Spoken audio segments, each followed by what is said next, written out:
जब ब्रज में होली का उत्सव होता है महाराज। अब यह होली के उत्सव में कोई कर्फ्यू नहीं है। सही बात तो यह है, अति मर्यादा में रहते हुए होली को चाव नहीं लियो जा सके। मधुकेली वल्ली में श्री राधा कृष्ण की मधुर लीलान में हमारे श्री भट्ट गोसाई, श्री रघुनाथ भट्ट की परंपरा, गदाधर भट्ट की परंपरा में उत्पन्न हुआ ये मंगलमय ग्रंथ ठाकुर जी की क्या मधुर लीला का गान कर रहा है।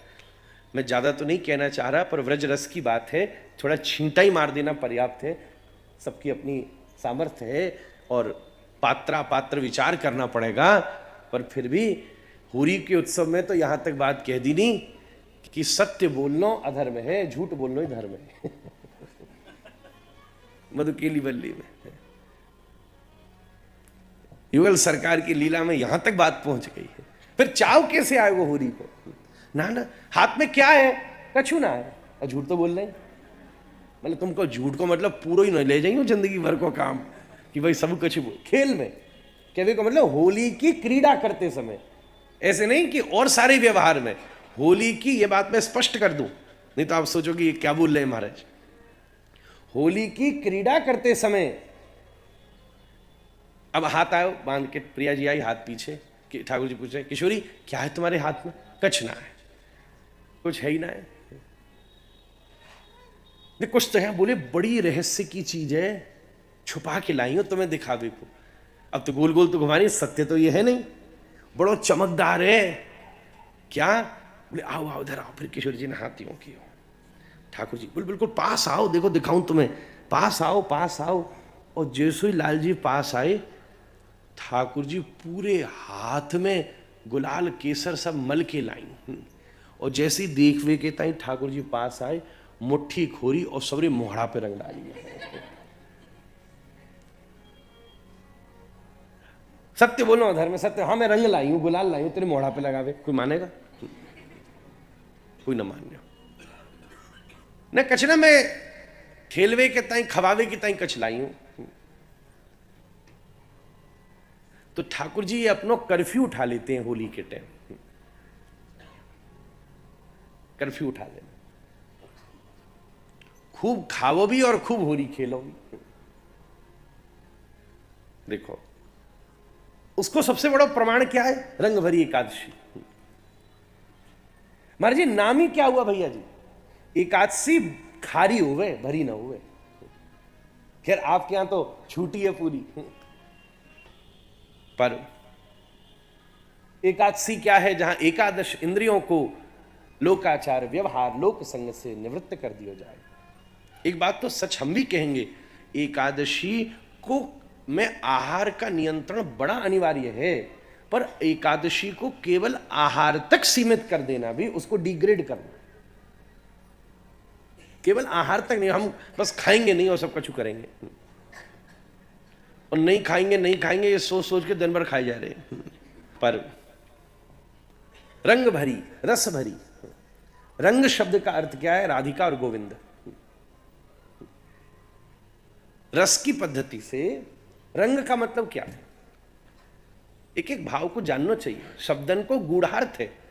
तो रंग भरी खारी एकादशी ना है, ये तो एक एक इंद्रियां रंगन से भर जाएंगी।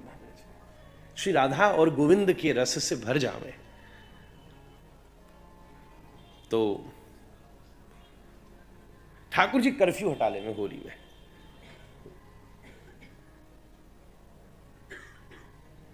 ऐसे समझो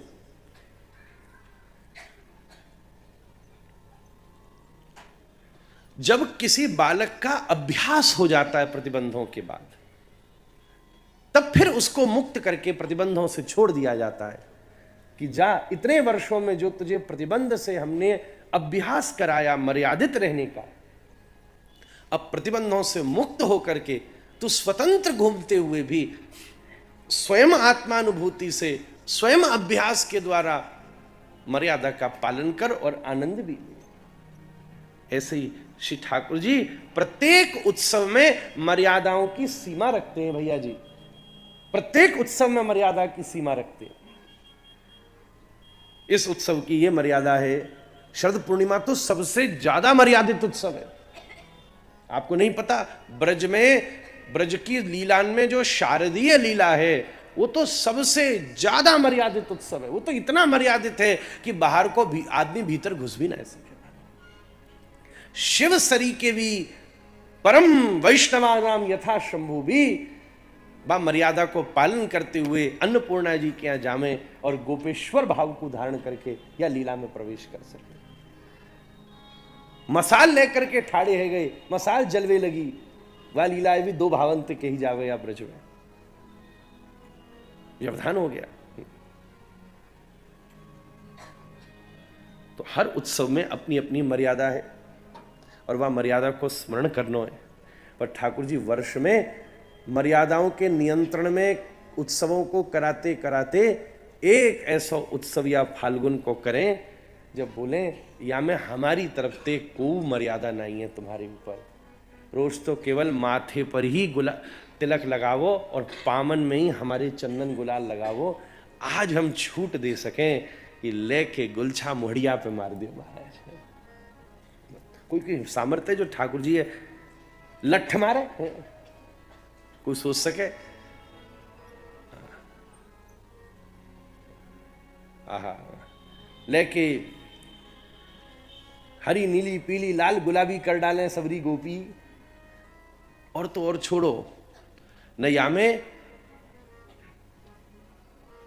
लिंग भेद को कोई अंतर, न या में वर्ण भेद को भी कोई अंतर, और न या में अवस्था भेद को भी कोई अंतर। पूजन करने के बाद आज तो बाबाई भी रंग डाले सबरी, कोई ना छोड़े।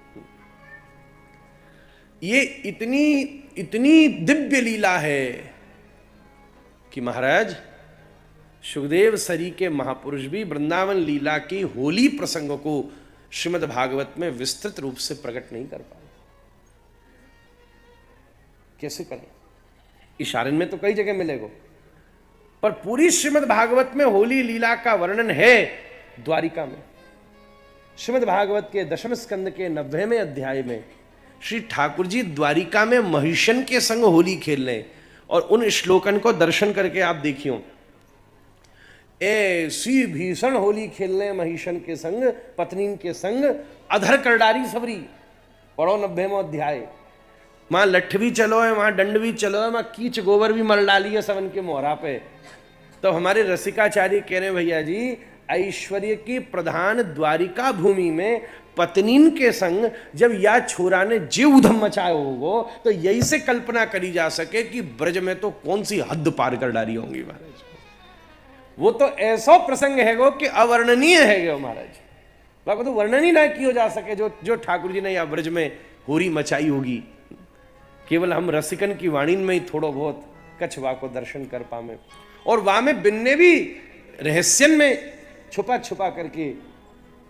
विशेष जयदेव गोस्वामी भी गीत गोविंद में बासंती रास की चर्चा कर रहे हैं, और बाद में रसिकाचार्य ने या होरी के द्रुपद धमार सब गाय करके। आज हम ज्यादा इतना नहीं कर रहे, कल यहां हमको पता चलो होरी को उत्सव भी रख रहे हैं हम लोग। तो ये ऐसे चाव का उत्सव है कि जैसे मीरा कह रही है, लोक लाज छाड़ी। ठाकुर जी विविध प्रकार की लज्जाएं हैं, सामाजिक लज्जाएं हैं, पारिवारिक लज्जाएं हैं, शास्त्रीय लज्जाएं हैं, पर सर्वधर्मान परित्यज्य मामेकं शरणं व्रज।